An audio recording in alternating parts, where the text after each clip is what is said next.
Welcome, everybody, to another edition of the Onlyfanz Football Podcast. Cran, how are you? Great. Feeling great. Feeling buzzed. Getting the first coat of paint done on the studio at the moment, so it's going to look like room to improve. Dermot Bannon is in the studio. This week, Cran, we have another interview, and I'm saying this as if it's a surprise. It's not. If you're looking on YouTube and if you're looking on Spotify, you'll see the title of this episode. Of course, it's with the man, the myth, the legend, Hora, playing for MK Dons, ex-Bows, ex-Brighton player. We had an absolute wonderful chat with him, Cran, didn't we? He's a Don himself. A Don. An MK Don. It was really lovely to have Warren on to chat about his life, really, and it was I felt like a real casual chat, Cran, at times. It was like catching up with an old friend. That we've never met. But great chat with Warren there. I think it'd be remiss, Cran, this is obviously still in the intro, and I'll keep this as brief as possible. But the awful news this week of the Onlyfanz favourite, one of our favourite players from last season, Sebastian Haller.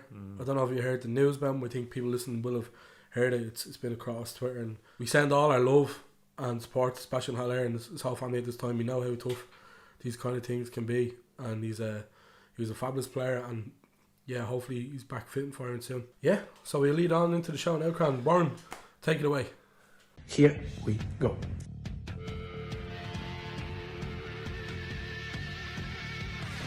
E19, yeah? It's not looking good, Bev. It's a very erotic voice, by the way. Fuck you, Deputy Stag. Fuck you. Hey. There've been years around here waffling. Where'd you get these two guys from? Give me a elliptical list. Did you support Arsenal before the brain injury? You're an absolute disgrace. You're a cheat. I hope Brighton get relegated. Where are you? I don't know, Jeff. If I speak, I am in big trouble. Sometimes it may be good, sometimes it may be shit. The fucking pass is fucking raw!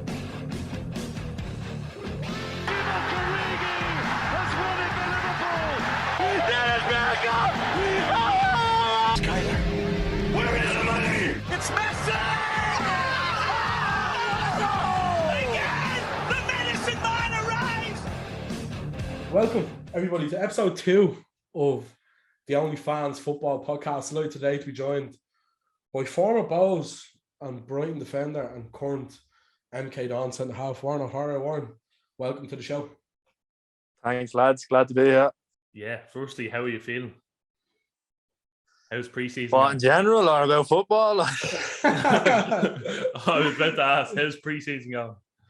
That's pre-season. Season starts, not this Saturday coming, so next week. Look, it's nearly over now. The hard run's done, and you don't look too happy though. I think pre-season, no matter how many times you do it, you always get nervous. You just can't help but think of running without football, and it's horrible. But look, the hard run's done. We actually went to Dublin for a week for our pre-season tour, which was hard enough, and we stayed out in Johnstown there out in Enfield. But look, I'm feeling all right. I'm feeling fit and ready to go for next week for the season start. I can't wait. And I suppose we'll get on to the upcoming season now after a while, but we want to talk, obviously, for anyone that doesn't know, Kieran, I don't want to give your address away, right? But Kieran's from Cabra. Yourself, you're a Cabra native. I suppose, first of all, living in Milton Keynes, is it much different to Cabra? Like, you look, the house here now looks nice, baby. You don't need to. You should know the answer to that one. It's very different, I have to say. And even like when I first moved to Brighton, when I was 18, 19, just turning 19, I couldn't believe it. I couldn't believe like how much the lifestyle was different. And I felt like a holiday when I first moved to Brighton. It's like a different world. And then obviously coming to Milton Keynes is even more different because it's obviously not by the beach or in, like, it's just a city, a small city. It's a bit different than Cabra, I'll tell you that. I do miss Cabra. I don't get home as much anymore because obviously the games and things like that. But you do miss Cabra. You miss the people, I have to say. The people are very different in Cabra than to here. Yeah. Do you miss the bogies? Yeah. The fortress. Bernabeu, the San Siro. I like before this started, just for anybody listening, we were having a bit of a chat with Warren. He was having a bit of a scrap with his dogs. But we said to Warren, we're like, "You're not nervous, are you?" And Warren was like, "Oh no, I've done plenty of these." Comes on, just first two questions about camera and fucking the bogies. Jesus Christ. Good start. So you played football from a young age. Was it always the aim to go over to the championship? Like, we had Aaron on the other day, and you know, he took the different route to America, and there is so many different routes to become a professional footballer. But was the route to England always something that you had in your mind?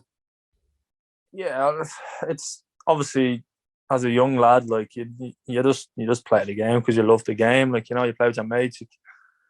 I think I ought to credit union and new set of gates. That's how many times we kicked the ball off it, like across the road in the house there in Cabra. But yeah, like as a young boy, you just want to play with your mates, and every day it was just, lads, come on, we go out and have a game of heads and volleys. And look, I started out at Dingle and got to a certain stage where you get to about 15, 16, you start thinking to yourself, the boys, a lot of the lads when my age were going on trial, and I never really went anywhere. So obviously the dream is to become a footballer as a young lad, and it just didn't seem to be happening for me at that stage. And signed for Bows in the 17s and kind of fizzled out a little bit. Nothing really much in England. Didn't really play for the first team when I was that well until I kicked on a bit, and I actually just went straight to education and was more focused on that really. But yeah, the answer to the question was definitely the end goal is to get to England and see how far you can get from there. And so far it's going all right for me, I think. Yeah, absolutely. I think you talked about Bows there, and as you said, we had Aaron on the other day. He was a former Bows player himself. He was saying he used to always nutmeg it, which was I think I was talking. And, he's still living off that, is he? Yeah. But you were with Bows. You broke into the first team, and I think you had about 17 appearances in your whole time at the Bows. Yeah, it would have been. I think it was about 12 starts, or 11 or 12 starts. I think, yeah. And what then do you remember about your Bows time? Were you a Bows fan? Yeah. Like, I used to go to Bows with one of my good mates, Chris O'Brien, and my other mate David White. We used to go down and watch them the odd time. Now, not a lot. I wouldn't be a die-hard Bows fan. Like, I'm not gonna lie, I wouldn't be down every Friday because obviously I was training as well.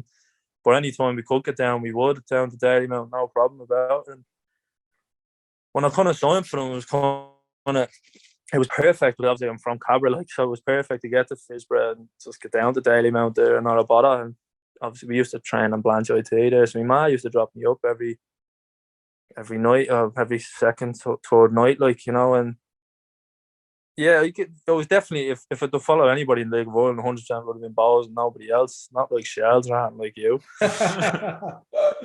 Oh, that didn't take long. You didn't think I knew that, did you?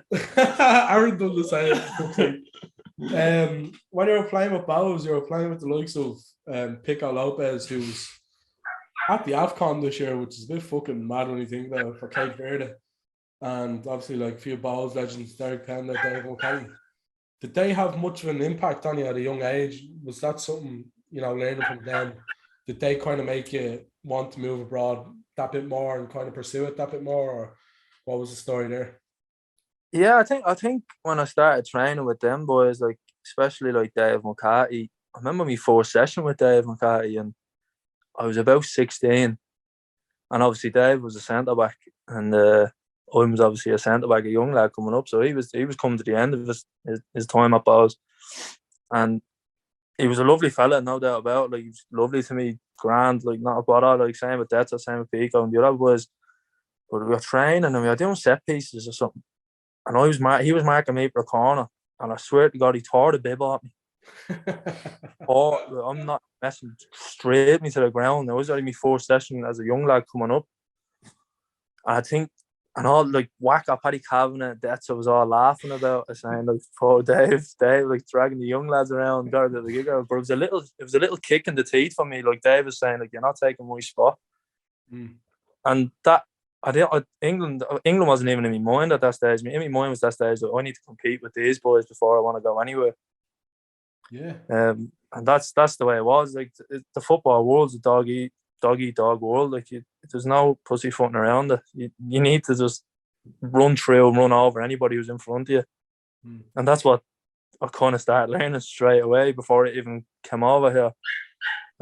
So that was definitely, especially with Detza. Detza was like unbelievable. He was he's still the captain there in my eyes, and he was unbelievable for it. Like, you just have to go out and win and compete against everybody, no doubt about it. Sorry, just hear the dogs there. Hear them back. I was about to say, how did the move to England come about then when you were at Bows? Because I think you're only there till 2017, was it? And then it was a quick one. I'm not gonna lie. I think we played. I can't remember who we played, but it was around December time, about November, December. I went on a couple of trials. I went to Norwich for a trial a few days. Went to Shrewsbury. Didn't really fancy it over there. Daily, was it? Daily Smith. Daily Smith, Norwich. It's enough to turn any man away from Norwich, to be fair. No, I just didn't fancy it. It just wasn't the place for me. And then I was actually staying at Bows, believe it or not. Like there was nothing really pursuing me to go over. Like I was doing college and that in Dublin at the time, and then I literally got a phone call about 4 days before Christmas Day, and it was literally like there's a flight booked for you to go to Brighton for 2 days, and rang Keith and said, "Listen, Keith, there's a trial, and not even a trial. It was just like a 2 days just to have a look around and train with the 23s for a bit." Yeah. And I literally went over, and I had a hamstring problem as well, so it was kind of saying like this is a risk. So I didn't even said nothing, just straight over trained with the rest. Went to watch a game, and then the 23s manager at the time and the academy director just said, "Listen, we really like you. We want to get this deal done." And I said, "Yeah, 100%." By the time I flew back and by the time I landed back in Dublin, I had a contract offer in my emails. And that's how quick it was, literally overnight. I was actually walking around Centra in Cabra, Fossa, when I got the phone call from my agent at the time saying, sorry, it wasn't even my agent, it was actually the Brighton Academy director, saying there's a flight booked for you for tomorrow. And that was it. And you gobsmacked with chicken fillet roll. Yeah, chicken fillet roll and a can of Coke, yeah. I was about to say, underrated chicken fillet roll. Yeah. It actually is lovely, isn't it? Sorry. But yeah, so the move to Brighton then, obviously you said you found it a bit different from Cabra. And obviously you started off with the second team, was it? And then the under 23s. To which you went on to win Young Player of the Year there between 2019 and 2020. Yeah. Yeah. With the stats, come on. How did you find that 2019-2020 season, I suppose? Yeah, I think obviously moving to a different country is like from the first season, it's always difficult, like, you know, and even I think I moved in the January, so it would have been 6 months and then off for the summer and another a year and still finding your feet. Like it's a hard thing to do. Like people think you're doing the best job in the world, which I am, no doubt about it. My hands are up, but best job in the world, can't say any different about it. But you're moving away from your family, your friends, everything you knew, like for 18 years to this. You're just dropped in this place. Now they looked after me, there's no doubt about it, but it did take me a long time. And that season is probably the season where I really settled in and really got more confidence to go out and show what I did. And like you said, I won that award. And yeah, it's just it wasn't an unbelievable season for me. You know, it was the 23s. You only play about 15 to 20 games max in the season. So look, it was the perfect stepping stone. I actually have the award over there. I'm actually looking at it as we speak. I just noticed it. But yeah, it's a very good one. It was a good season for Brighton that season in the under-23s. You know, to finish behind Chelsea, won the league that year, I think, and City finished second, and he would have finished ahead of Liverpool or fifth, I think. So, like, I know you're saying there's not a lot of games we played, but still quite decent. You know what I mean? To see how far Brighton would have gotten up that table. And I think looking here, I think you played 15 games that season. That's the third most of anyone in that team. Now I know there's probably a bit of an overturn with that team. Like, I think Aaron Connolly played one game. You know what I mean? And I think Sanchez is playing for you as well. Obviously, he's the Brighton keeper now. That's a good season. But what's it like playing with these different players? Because, I mean, especially for yourself, being kind of a stalwart in that team, and you have players coming in and out, and I think Kyle as well, he was in and out as well. So what's it like playing with these players, especially, I suppose, Aaron Connolly? What did you make of him at that age? Oh, Az was flying. Like, that was when I started breaking in. Like, and obviously breaking in to the first team. And yeah, it's different because obviously the 23s feed the first team. So when the first team need players, you're called upon. And when the first team players need minutes, the likes of Sanchez and Az coming back down. Koyal, like you said, there's a lot of others like Jordan the season. It's good and bad, like, because you could be playing week in, week out for the 23s, and then a first team centre back needs minutes, and the manager says, you need to set this one out because Lewis Dunk needs minutes or Shane Duffy needs minutes, and you can't really say much about it. But to be fair to the first team players, they were always fine when they come down. Like, they were always not a bother on them. Like I said, Az was the 23s, he was ripping her up. There was nobody could touch him. I think the year before that, I think he got 20 goals in 16 games or something like that. It was unbelievable, and obviously he broke into the first team. But it was nice to see, like, a pathway, if you don't understand. Like, because some of the 23s, like, you never ever see a young player play for the first team. Where we had Rob, Az, Steve Alzate. There was a few of us that actually went up and actually played in the Premier League for a season or two. And it's a different experience, no doubt about it. It's definitely different to the League of Ireland, and it's less physical. And the League of Ireland, you're probably losing a few teeth every month for not many trees, like, not really.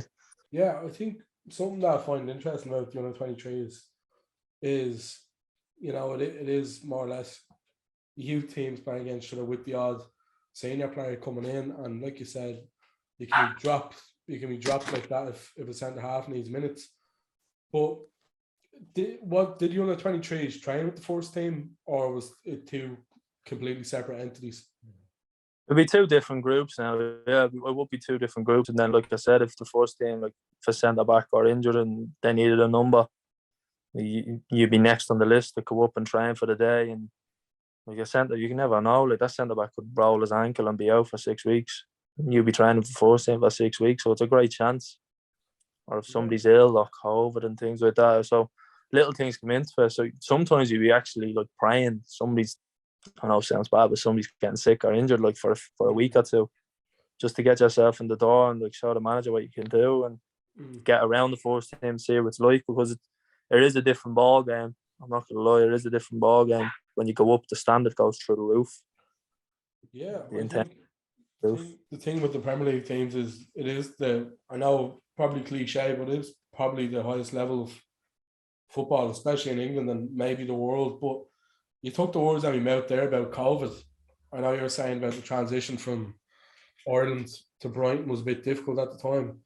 How the fuck did you get on with COVID? Like, how did you deal with that? In fairness, I didn't see. I got a bit lucky. I'm not gonna lie. I got home. My granddad passed away during COVID, so I got back for that, which was, I was very lucky, because I don't know how I got back. Nobody. I think I got a medical. I got the club to write me up a medical thing that I had to go back for a medical viewing in Ireland in the Mad Hospital. I was actually injured. I had surgery on my foot just before it, And then I had to, obviously I was on crutches, and I just said I had to go to Ireland for a see a specialist. So I got lucky with that. But after that, I didn't get back.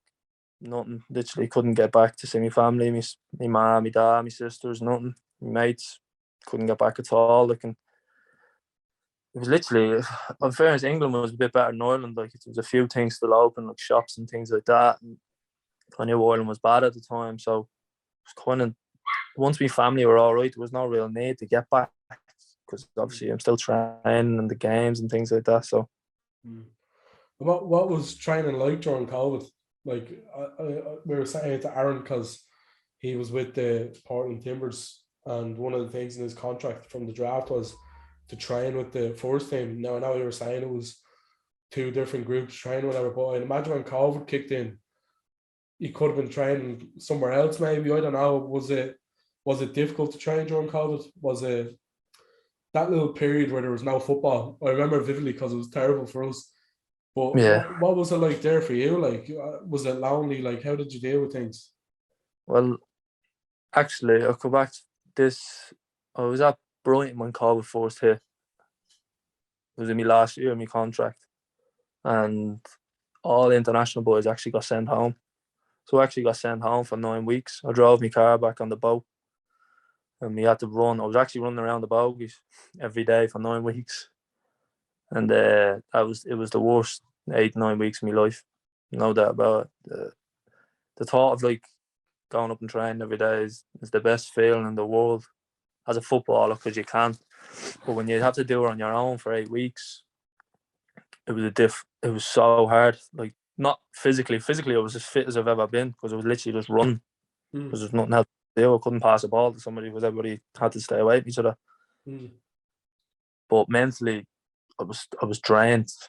So I got to a stage where I rang Brighton and said, listen, I'm going into a bad place here. Like, I'm losing interest. Not interest, I'm losing like the fire to keep training and doing it on my own. And I actually asked them, could I come back? And they said, yeah, but I wasn't allowed to train in the training ground. Now, I had a girlfriend. I'm still with me missus now. She was still in Brighton, unfortunately. Don't let her listen to this, she'll kill me. So I drove back and stayed in her house for 8 weeks with her family. But I was still running the roads.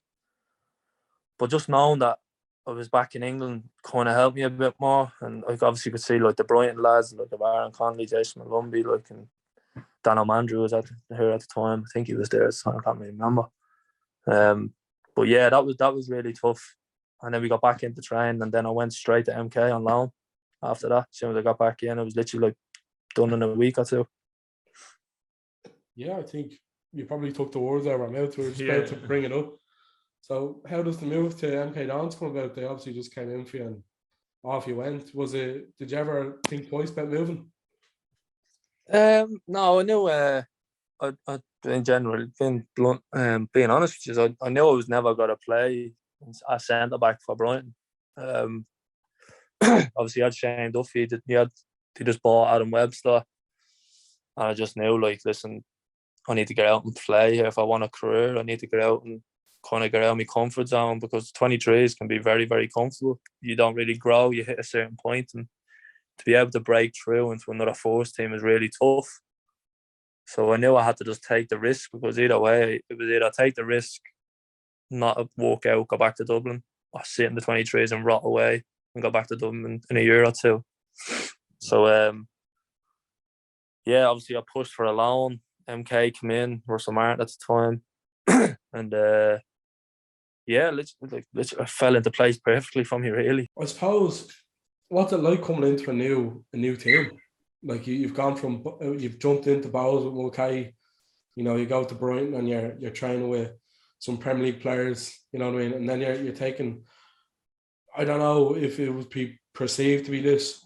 I wouldn't perceive it to be this, but would you think it's a drop down to League One because you're playing regular, proper, football that has stakes in it, like you seen last season, reaps the rewards in a sense as well. So what's it like coming into this MK Dons team? Yeah, obviously going into anything is nerve-wracking, especially if it's new for you.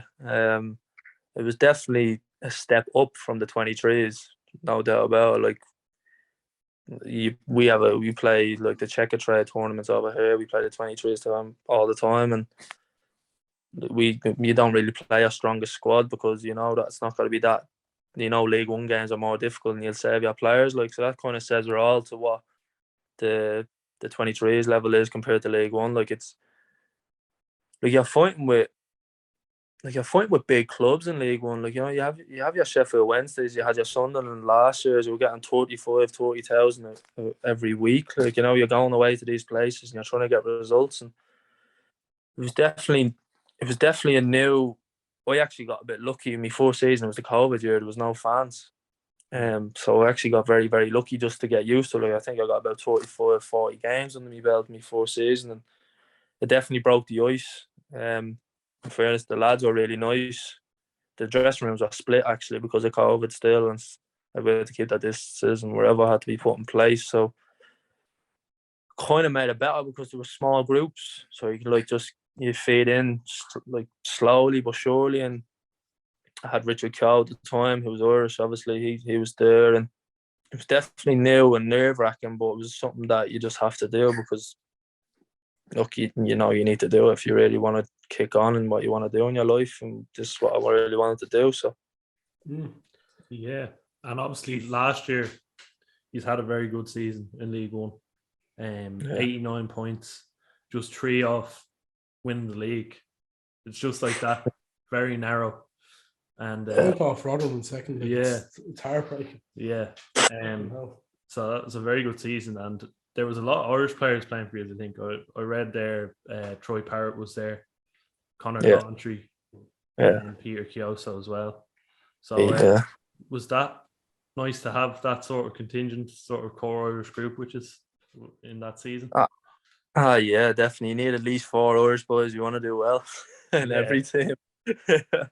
But obviously, like you said, like it was a good season that ended very heartbreaking, really, if I'm honest. Like you said, a point off Rotherham, 3 points off Wigan to win the league, and you can't help but think back at the little games. Or you pick up a draw and it should be a win, or you pick up a loss and it should have been a draw. And look, football happens, and you can't do anything about it. And yeah, like we had the Irish boys, and it was just nice. Like Troy, obviously, was amazing for us. From January onwards, he was on fire. That kid, like he was flying, and you can see now in Tottenham's pre-season, he's flying. Conor Coventry was the same, and he came in Jan, and P played for the start of the season, and then he got called back to Luton in January, so he went the other way. And yeah, it's always nice to have like your own around you, if you want to put it in that sense, you know, especially Troy coming from town there, down the road in Cabra. And Pete was actually from Swords, believe it or not. He moved over when he was younger. I think when he was young, he moved back to England. So you had the most minutes played last season. Yeah, I don't know if you knew that. That's quite a fucking stat. Are you not tired now? Are your legs sore? That's why he's sitting down talking to us. Yeah, I played the most minutes. I think I was second in League One for the minutes. I think first was a keeper, which is not an outfield player in my mind, in my eyes. So, so you're number one. I'll take first. That's a hell of a stat considering the season like MK Dons had. You know what I mean? I think 8 to 9 points, as we said, 26 wins, 11 draws, 9 losses. Like the playoffs, it's a horrible thing because, and we have it here in Ireland, obviously the League of Ireland with the relegation and promotion, and I've felt this from Michelle's point of view. But there has to be a winner and a loser. It's the harsh reality of it, you know what I mean? But I think from your point of view, there's a lot of pride to be taken in the minutes that you played. I just want to touch on real quick a player who's after moving to Burnley, Scott Twine. How good was he? Yeah, Twiney was a weird one, you know. Like he was at Watford at one stage. Wow. Like on loan from Swindon. And we then obviously went back to, he was at Newport for a year, went back to Swindon. Missed the dogs again. Back to Swindon. And then we played Swindon twice the year before we signed them. And Swindon got relegated. We beat Swindon like 6-0 or something like that, 7-0. But Twiney had like something about him. He just had something about him that Russ really liked. And Russ wasn't wrong in the end. And so we signed him, and we actually sold our best player the year before, and Twiney was coming in to replace him. And a few of the lads, obviously, you're thinking like a League Two player is coming up to us. Like, we've just sold our best player, and it's kind of like when you sell your best player, you know the way it feels. Like, you're just saying, oh no, here we go. Like, we need to find somebody, and then you sign Scott Twine. You're kind of like, right, he has big boots to fill, and first training session runs for days, not a bother to him, absolute lungs of steel. And then after training, just puts 5 free kicks in top bins, 5 in a row. And we're just like, whoa, this kid has a bit. Then get to January, fella has played 12 goals, 7 assists. Get to the end of the season, he has nearly 35 goals and assists for the season, and plays 45 games this season and gets player of the year. So he was so clever at what he did, because he wasn't the quickest and he wasn't the strongest. But he was very, very clever on the way he moved and the way he used his body and his ability. So we're just back from a little technical difficulty there for that's what it was, yeah. A second. But I suppose we'll get back on track. What's kind of, personally speaking, and obviously for the team, what are the hopes for next season? Yeah, obviously same objective in there, different season, get promoted. That's the end goal, and no matter which way you do it, whether it's automatic or playoffs, get promoted. I think obviously we came to it last season and we spoke before, and point off second, and you want to better it, don't you? Same and everything, you just want to get better and better. So yeah, we'll be aiming to win it, no doubt about it. But look, 1 to 6 can go up. You can get the playoffs, and that can happen in the playoff. Like we seen this last season, and we just have to go for that and see how the first game goes. After the first few months, you kind of gauge what the league can be like. I was looking at the league there earlier, and now coming down from the championship, you have Barnsley, Derby County, of course. There's a lot of press around them. Peterborough coming up. You have Forest Green Rovers, so I think actually a really good story there. Kind of want them to do well next season. I'm sorry, man. You have Exeter, you have Bristol Rovers, you have Port Vale, and then you're talking about the likes in the League One. Anyways, Sheffield Wednesday, Portsmouth, Ipswich, Charlton, Bolton. You know, that's the makings of a Premiership year's classic there, isn't it? How do you feel coming up against these teams? After last season, you can't be afraid. You can't, like, these are big teams, and we're like MK Dons, like, you're not classed as a big team. But as the season went on, last season we were classed as a big scalp. Like, I think we went 16 on the bounce, like, without getting beaten at one stage during the season. And we went to Sunderland, beat them 2-1 away, 45,000 fans screaming that you're shite in your ear. Like,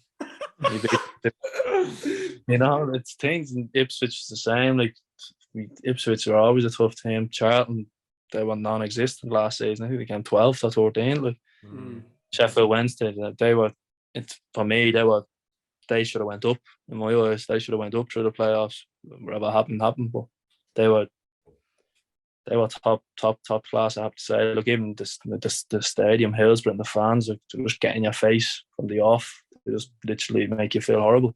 But like you said, like, you have big clubs. Like, there's no doubt about it. It's very, very big clubs, and the lads who came down as well, like Derby making some signings, and Peterborough always got to be up and around it.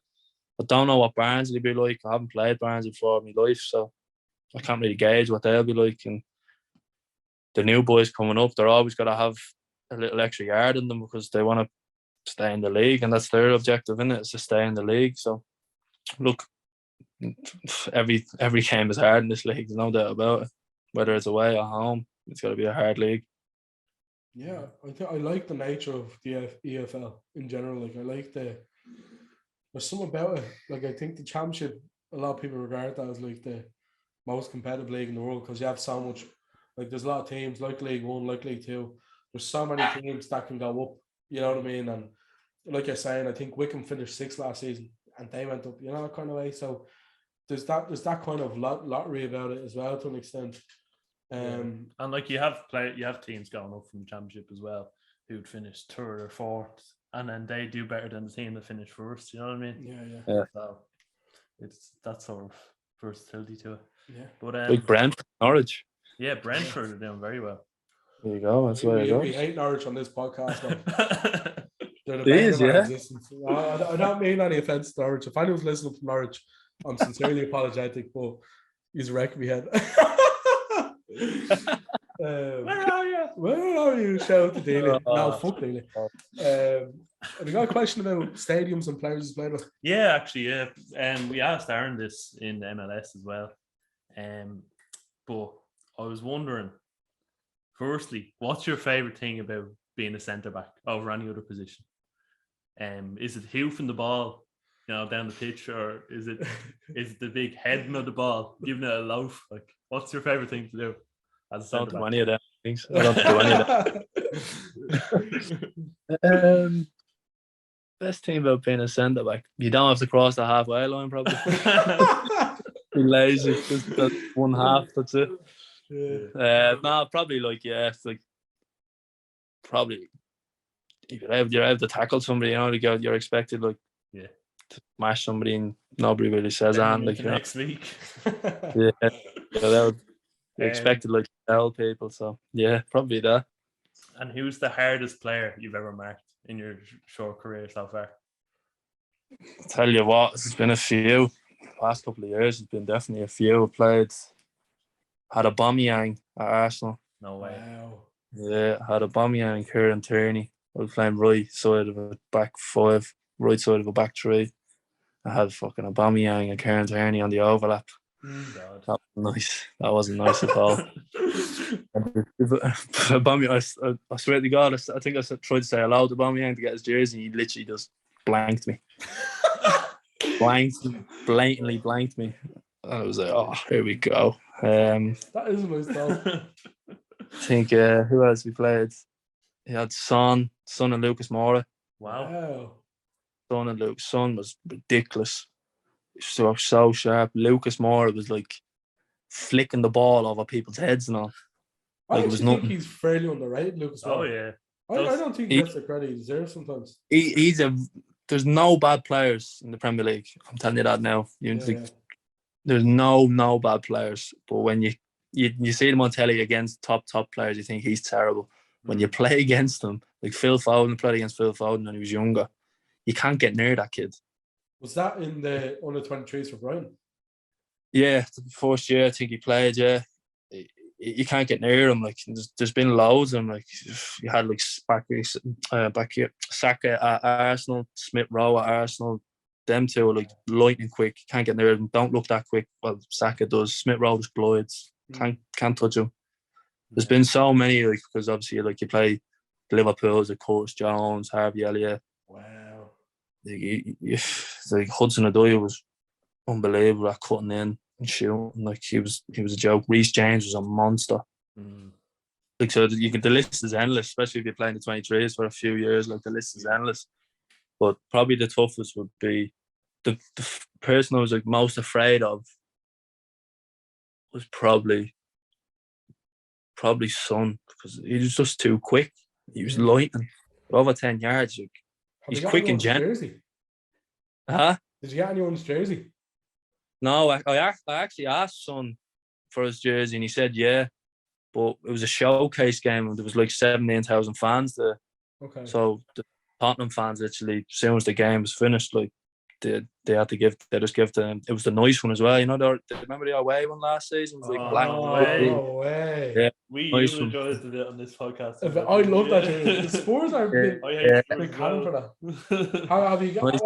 Have you picked up many jerseys though in your time? Would that be something you collect?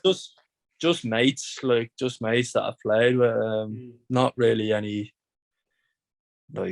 not like usually the Carabao Cup around like that. Not really any like that. It would just be mates that I played with through Brighton or that I know through Ireland. To try and get Az's. I haven't played Az actually, so I get his. I'm gonna play him, and he's in Italy now. Az he's gone to Italy. So just lads. I haven't got any big names around now. Yeah.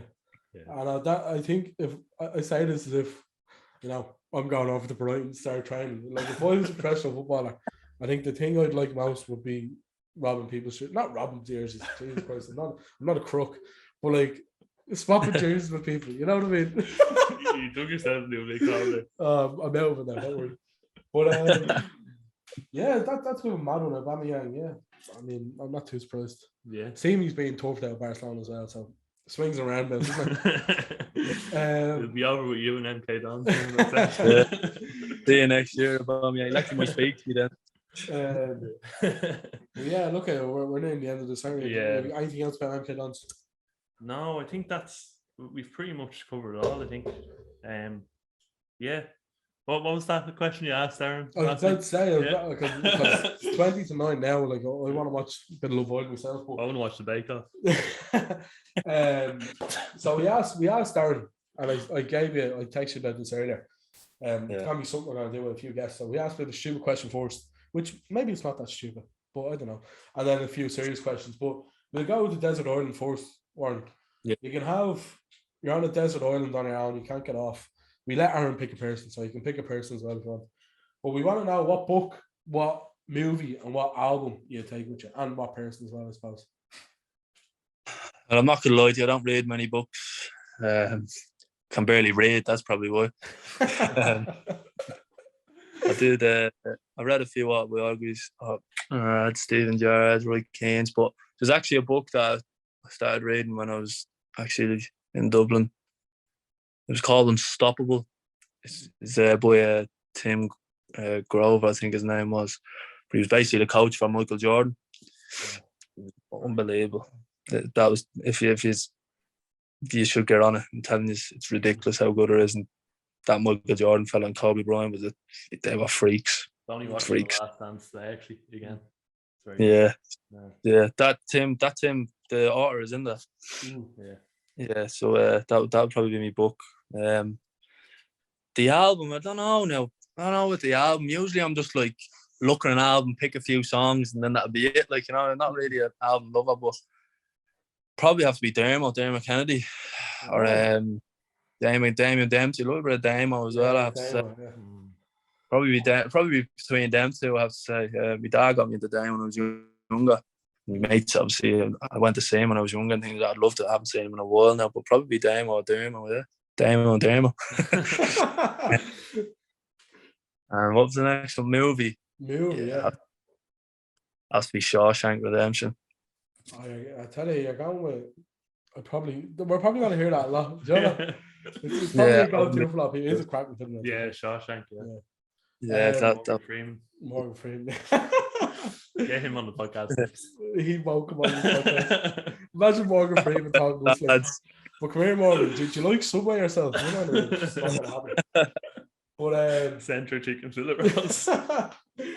Well, yeah, I suppose the last two questions, and I think this is probably key to how like an athlete like yourself kind of works day to day. But what motivates you? What gets you going? What motivates me? Probably be it'd have to be my family. Like, it's probably the only reason I moved away to England initially was to help the family. Like, obviously money's money talks, like, and look, it'd probably be family, knowing that my ma has to go to work every day when I train and play football for a living. Like, you just want to make it as much as you can and help her out as much as you can, and my sisters and dad and my cousins, aunties, whatever, the list goes on. So I think, like, definitely seeing my ma go to work and texting her saying she's like, yeah, I'm in work, I'll speak later, would probably be the biggest one, I have to say. Yeah, I probably wouldn't have moved away if it wasn't for my ma, like, my ma, my family. Yeah, that'd be the biggest one, no doubt about it. Yeah, I'm sure she's very proud of you, man. So lastly, Warren, what are you grateful for? What am I grateful for? Obviously football would be the biggest one. Gives me everything in life, really. Literally who I am today is because of football. Where I am today is because of football, and where my family is today is because of football. It helps out a lot, and literally a leather ball full of air literally takes your worries away. Cross the white line, a leather ball full of air, and it's gone. Yeah. It's mad, isn't it? Like, I was only saying to somebody earlier, like, the amount of time, like, obviously you're playing the game, it's different for you, you know, but, like, the fanfare that football has and kind of how people get wrapped up in it. It's 22 men running after a ball. You know what I mean? But it's, I'll be honest, I can't live without it. Like, you know what I mean? No, but that's what it is, like. And I can't fucking live without it. I know you're the same. You're being paid to do it, so you can't live without it either. And it's just one of those things where it's amazing, isn't it? Yeah. Huh? There's my mortgage. Who from the team getting the pitch pays your mortgage? You know what I mean? Yeah. No, it's great. It's a beautiful game, you know. Yeah, what a beautiful podcast as well. Yeah, honestly, it was good crack. We appreciate you taking your time out. Yeah, absolutely. Yeah. And if you're ever back in Dublin, we'll gladly buy you a pint of water or something. I don't know if you drink. No, I'll have a Guinness, boys. I'll have a Guinness. Oh, for fuck's sake! Guinness is on you, man. Warren, thanks a million for coming out, pal. We really appreciate it. Yeah. No worries.